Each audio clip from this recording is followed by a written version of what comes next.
kalau nggak ada yang mau nikahin lo tuh nggak ada lagi kalau bukan gue. Yang benar-benar kayak gitu.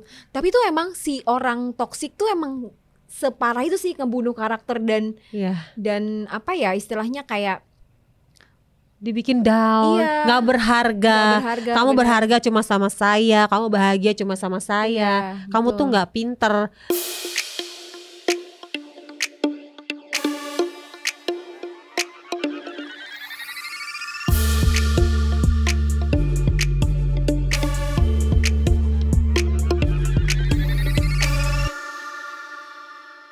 Hai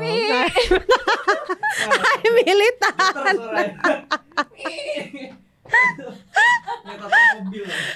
Ini lo masukin aja dari awal buat semuanya ya.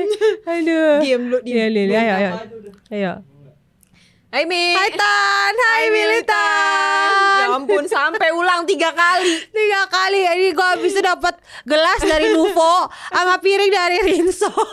Tahu kalau gelas dari Nuvo yang gambarnya Casper gratisan. Kita tuh pembahasan hari ini tuh mau agak sedih gitu, tapi kenapa di depan itu ketawa-tawa malah. Sesungguhnya kita kayak menertawakan kesedihan orang ya.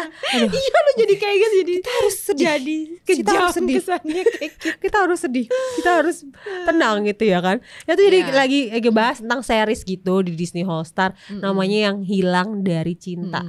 Nah ini tuh pas kita lihat, pas kita gimana, ini kayak toxic relationship banget nih. Iya. Nah kebetulan tuh gue udah nonton sampai akhir, sampai nggak tahu sudah akhir apa belum ya, mungkin masih ada lagi gitu ya. Kalau gue emang sengaja menyimpan series ini sampai selesai, baru habis itu gue tonton. Kalau tim Korea kayaknya begini nih, orang drakor kan begini ya, nunggu tuntas gitu ya. Juga sih, tergantung, kayak gue emang tim suka di spoiler aja. Dasar. Nah ini agak sedikit spoiler ya. Gue gak gitu. suka penasaran, jadi mendingan selesai habis itu gue baru nonton gitu. Iya sih benar, aku juga pernah sih kayak gitu. Ya, tapi ini agak spoiler sedikit, mungkin kalian bisa ke Disney Hotstar nonton Yang Akan Hilang Dari Cinta. Ada Yang Hilang Dari Cinta. Nah ini tuh isinya tentang toxic relationship yang toxic banget menurut gua. Karena setoksik apa emangnya? Jadi ada pemeran tuh namanya Dara. Ini nih seorang cewek yang di hubungannya sama cowoknya Reza Rahardian. Itu toxic banget. Tukang mukul. Waduh. Tukang maki-maki, ngerendahin, bunuh karakter. Dan yang parahnya lagi adalah memaksa dalam hubungan seks. Oh, parah sih, parah banget. Dan ini tuh pasti kalau diangkat ke film, pasti kan ada di sekitar kita yang mengalami hal yang sama juga, pasti kan. Benar. Maksudnya nggak mungkin ujuk-ujuk gitu, pasti ada kayak ada ide dari seseorang dan mungkin dia pasti riset juga gitu kan, ngelihat ada banyak korban toxic relationship di luar sana yang harus disadarkan nih. Salah satunya adalah dengan film ini gitu. Iya, harus sadar benar-benar harus sadar kayaknya sih ya, kalau orang-orang yang di toxic itu bukan berarti pernikahan doang, pacaran juga bisa toxic. Bukan toxic bukan cuma karena dia posesif atau apa. Ini lebih parah karena sampai mukul, ngerendahin. Jadi tuh si Reza Rahardian itu benar-benar kayak kalau nggak ada yang mau nikahin lo tuh nggak ada lagi kalau bukan gue. Yang benar-benar kayak gitu. Tapi tuh emang si orang toksik tuh emang separah itu sih, ngebunuh karakter dan dan apa ya istilahnya kayak dibikin down, nggak berharga. Kamu berharga cuma sama saya, kamu bahagia cuma sama saya. Kamu tuh nggak pinter. Dan di situ tuh benar-benar kontras banget di series itu. Dibikin lo tuh nggak berharga kalau nggak ada gue.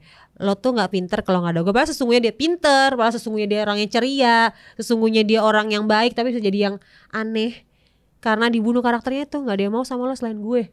Gila, itu kan kalau cewek kayak udah masuk bat kotak, apalagi misalnya dipakai gitu ya virginnya, terus digituin, makin dia kayak nggak mau lepas karena dia mikir gue kotor, gue nggak bisa dapet yang lain lagi misalnya kayak gitu kan.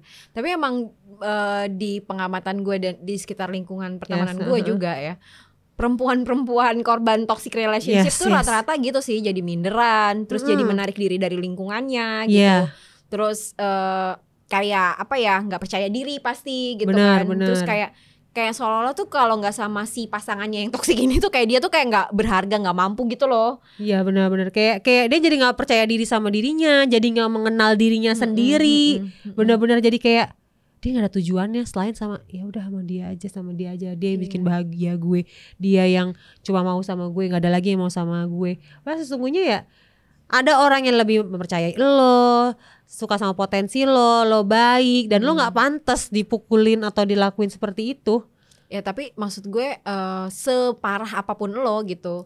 Terus kalau lo sampai dipukul, sampai direndahin kayak gitu tuh menurut gue kayak ya gak boleh gitu. Lo tuh gak boleh ngerasa gue gak bisa apa-apa gitu maksudnya ya. Kayak gemes sendiri gitu kayak, kan. Aduh tapi kadang juga capek juga kan sama cewek-cewek yang di lingkup toksik ini. Kayak kadang tambeng tau gak lo. Ini bukan yang gak mau support sesama perempuan ya, tapi emang nyatanya kayak gitu. Kadang tuh tambeng. Nah keinget jadi yang series Made di Netflix itu kan kita pernah bahas ya.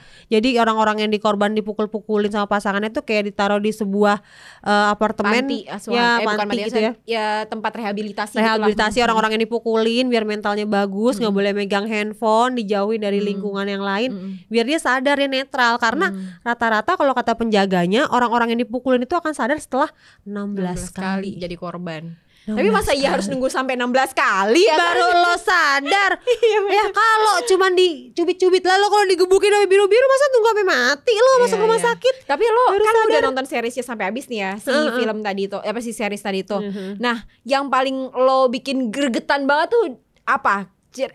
Spoiler dikit, yang bikin gregetannya adalah ini cewek udah dipukulin, udah abis badan biru-biru di dalam itu ya.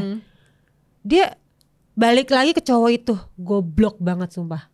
Kayak apa sih ini orang udah dipukulin, udah dibantu sadarin sama temen-temennya, yang kamu tuh nggak pantas, kamu tuh pinter, kamu tuh bisa ini. Orang tuh mengingatkan kelebihan dia, tapi balik lagi ke cowok itu, padahal ada cowok yang sayang sama dia tulus, yang terima dia apa adanya, yang support dia, karir dan semuanya. Balik lagi ke laki itu, dan yang itu bikin gue gedek banget, gue cepetin mulu tuh kalau part itu tuh. Kayak, tapi kan kalau gue juga udah nonton yang Made ya, bukan yang si mirip-mirip tuh. Iya, itu juga mirip-mirip kayak gitu juga kan. Dia udah susah-susah, ibaratnya kabur dari rumah, terus akhirnya suaminya minta maaf, bla bla bla segala macam, terus dia balik lagi, terus dia digituin lagi, terus dia pergi lagi gitu. Emang siklusnya mungkin si 16 kali itu kali ya, apa maksud gue kayak emang butuh cara sih untuk kabur, istilahnya lepas dari si toxic relationship-nya itu gitu. Harus dari hati kayaknya menurut gua. Iya, dan kalau sepengamatan kita gitu ya di series Made maupun di di yang ada Hilang Dari Cinta, itu harus dirinya sendiri. Harus dirinya. Tanemin di otak lo, di hati lo, gue gak pantas diperlakukan seperti itu, gue gak pantas dipukulin, gue gak pantas dikata-katain, gue bisa bahagia karena diri gue sendiri, gue lebih mengenal diri gue, bukan dia. Kayak aduh please deh, come on. Kadang-kadang cewek-cewek juga ya sorry juga bego gitu. Kadang terbuai sama omongan cowok yang cuma ngomong, sayang aku gak bisa hidup tanpa kamu, maafin aku beneran gak bisa kehilangan kamu. Itu acting Reza Rahardian nih, part itu gue kesel dan gue cepetin mulu. Karena segitu bagusnya ya berarti. Iya, dia ngomong kayak aku gak bisa kehilangan kamu, aku gak tahu kalau aku tanpa kamu tuh aku bisa apa. Terus pakai nangis. Terus ujung-ujungnya malah jadi ceweknya yang minta maaf. Ya saya maafin aku ya. Jadi ujung-ujungnya jadi kayak berbalik, yang si salah si ceweknya. Tapi kan orang-orang toksik yang orang-orang toksik itu kan salah satu kelebihannya gitu kan, dia kayak memutarbalikkan kondisi yang harusnya dia yang salah jadi orang lain yang salah. Ya, manipulasi gitu manipulatif kali ya. Gitu. Kayak diputer balik. Jadi ya intinya dibunuh karakter itu tadi. Jadi yang kayaknya bener lo doang gitu ya. Tapi lo pernah nggak mengalami si toxic relationship ini? Pernah banget, pernah. Nah, lo kan berarti kan pernah jadi korban. Iya. Coba, berarti lo nggak sadar kan? Iya, mesti kayak sekali, dua kali. Tapi gue kayak 3 kali kayaknya gue langsung udahlah gitu. Oh, berarti lo nggak bener-bener sampai 16 kali ya? Iya, kalau 16 kali kayak menurut gue bego banget gak sih?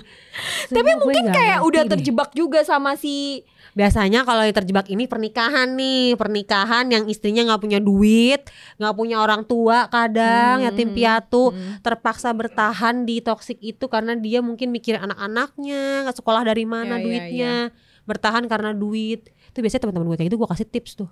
Udah gak apa-apa bertahan dulu, tapi lu curi itu duit laki lo, lo masukin ke rekening lo yang gak ketahuan, lo persiapi diri lo sampai lo matang. Nah jadi kalau mau bercerai atau kabur lo punya pegangan. Iya, betul. Kadang kan orang juga bertahan juga harus pakai strategi. Harus tapi pakai apapun strateginya untuk lepas dari si orang toksik itu tadi, tetap harus dari diri lo sendiri, dari hati lo gitu. Benar-benar karena kalau nggak lo sendiri yang sadar bahwa gue nggak bisa nih giniin terus gitu, gue harus move on nih, harus ngelakuin sesuatu, itu kayak ya lo bakal di situ aja terus gitu. dan si pasangan lo ini bakalan terus-terusan nyakitin lo gitu. Bener banget. Kayak ya terus ngapain lagi gitu kan ya, karena dia ngerasa bangga, lo tuh nggak bisa tanpa gue, lo tuh nggak bisa hidup tanpa gue. Aduh sumpah itu bunuh karakter orang banget. Jadi si cewek ini ngedown ya digituin ya. Oh iya mungkin aku bodoh, aku nggak bisa, nggak ada yang mau nikahin aku selain dia, nggak ada yang mau sayang sama aku selain dia. Ya nggak tahu aja, lo explore tuh, tebar benih, ada kali laki yang mau. Ya tebar aja dulu benih ya kan yang banyak, nggak usah dipusingin sayang, apalagi masih pacaran, udahlah lepasin aja. Iya apalagi kalau yang toksik gitu. Tapi buat apa namanya yang udah menikah pun tetap masih bisa lari juga sih dari hubungan yang toksik gitu. Kita bukan pro untuk bercerai ya, tapi kalau udah pukul-pukulan, kalau udah hubungan gak sehat, buat apa dilanjutin? Pakai strategi gue tadi, curi duitnya, masukin rekening, simpen tabungan kamu, mas simpen di tempat yang berharga yang orang nggak tahu, suami lo bahkan nggak tahu, mertua lo bahkan nggak tahu. Kalau itu udah siap, lo pergi, ya udah pergi. Ya, itu jadi tabungan, membuat menjalani kehidupan hidup yang membuka lembaran baru, lebih tenang, lebih bahagia. Gak salah kok kalian kalau mau kabur dalam situasi itu. Ya siapa sih yang betatan dipukulin sampai biru-biru? Iyalah, gue juga nggak mau sih. Aduh, sakit lah. TKW di Arab aja nggak kuat mau kabur. Masa lo bertahan sama laki begitu? Betul. Aduh. Tapi balik lagi, lo punya sesuatu yang bisa lo tuh sempurna gitu, nggak sama orang toksik ini tuh tetap sempurna gitu. Dan lo mesti, pasti bisa kok gitu. Lo berharga, lo cantik, masih ada yang mau sama lo. Lo bisa kerja, lo bisa ngasilin duit, lo pinter. Pokoknya lo tuh bisa segalanya meskipun tanpa dia. Tapi yang utama adalah lo sadar dulu sih. Kadang soalnya masalahnya itu adalah dia tuh tidak sadar bahwa ini tuh toksik gitu. Even udah sadar pun kayak belum ada niatan untuk gue harus lari gitu. Jadi harus sadar dulu, terus habis itu niat lepas itu tadi. Niat. Karena pasti ada caranya kok, ya kan? Iya, itu intinya dari hati dan niat. Sama lah kayak orang mau berhenti dari ngerokok, itu harus dari niat dan hatinya.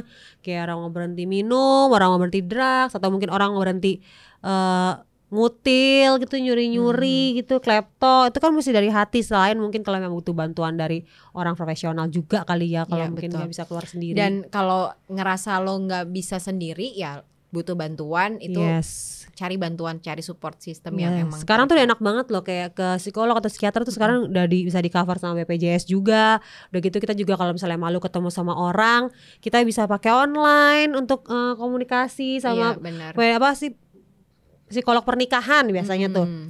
Soalnya temen gue juga ada tuh di KDRT, dia udah sampai ke psikolog pernikahan. Sampai udah kayak gitu, gak selesai juga masalahnya. Sampai akhirnya dia ke pengadilan. Dan ternyata kalau KDRT dibawa ke pengadilan, itu bisa cerai, tapi abis cerai suami di penjara. Oh gitu? Iya, suami di penjara karena kan KDRT itu masuk ada hukumnya lah ya. Jadi temen gue ini mengurungkan waktu untuk tidak bercerai, karena setelah bercerai dia di penjara, sedangkan penghasilan dari si suami ini. Nah itu jadi kayak udah dilema tuh. Makanya itu tadi kalau lo mau ngajuin cerai, lo mesti punya tabungan dulu sih mungkin ya. Karena kalau harus nyiapin gitu dulu, sadar, nyiapin. Iya benar. Yakin kalau lo bisa lepas. Gitu. Benar banget. Semangat guys, semua korban-korban toxic relationship, semua korban-korban pemukulan KDRT, semangat, kalian berharga, kalian bisa berdiri di kaki kalian sendiri. Betul. Gile, keren banget kita bahasannya hari ini. Kenapa sih nih ujungnya jadi kayak ngerusak gitu? Aduh, kita Sobat kayak militan mudah-mudahan dapat sesuatu gitu ya. Pencerahan. Iya, mungkin ada teman-teman militan yang Kak, gue bukan jadi korban, tapi gue ngelihat banget nih teman gue jadi korban. Disadarin gitu, ditemenin juga, ditemenin. Bantu, kirim linknya di YouTube biar dengerin kita. Kita lagi bahas ini. Biar sadar, kadang mulut gue nih yang sampah ini bisa menyadarkan orang. Banyak sih udah ya. Iya benar-benar. Yang benar juga tuh kata Kak Mimi gitu. Udah banyak soalnya yang sampah ini gitu. Mungkin kalau orangnya agak baper mungkin kesel gitu ya. Tapi kalau orangnya mungkin benar juga sih. Tapi awalnya baper dulu, tapi abis itu sadar Mi. Udah sih gitu sih. Bener-bener gak apa-apa lah, baper dulu. Lo benci gue juga gak apa-apa, yang penting lo sadar, lo bisa selamat deh. Betul, yang penting kan sadar tuh selamat ya. Benar banget. Oke, Sobat Militan, mudah-mudahan kalian bisa mendapatkan sesuatu yang baik deh gitu ya, dari obrolan pencerahan kita. dari obrolan kita kali ini. Jangan lupa untuk subscribe kita di Hibilonia, saksikan juga episode-episode kita yang udah banyak banget ini. Terus juga follow juga Instagram kita di Ini Militan Podcast _L, dan jangan lupa juga dengerin di aplikasi Android kalian podme.id. Iya, terima kasih sudah mendengarkan kami. Bye Mi. Bye Tan, bye Militan.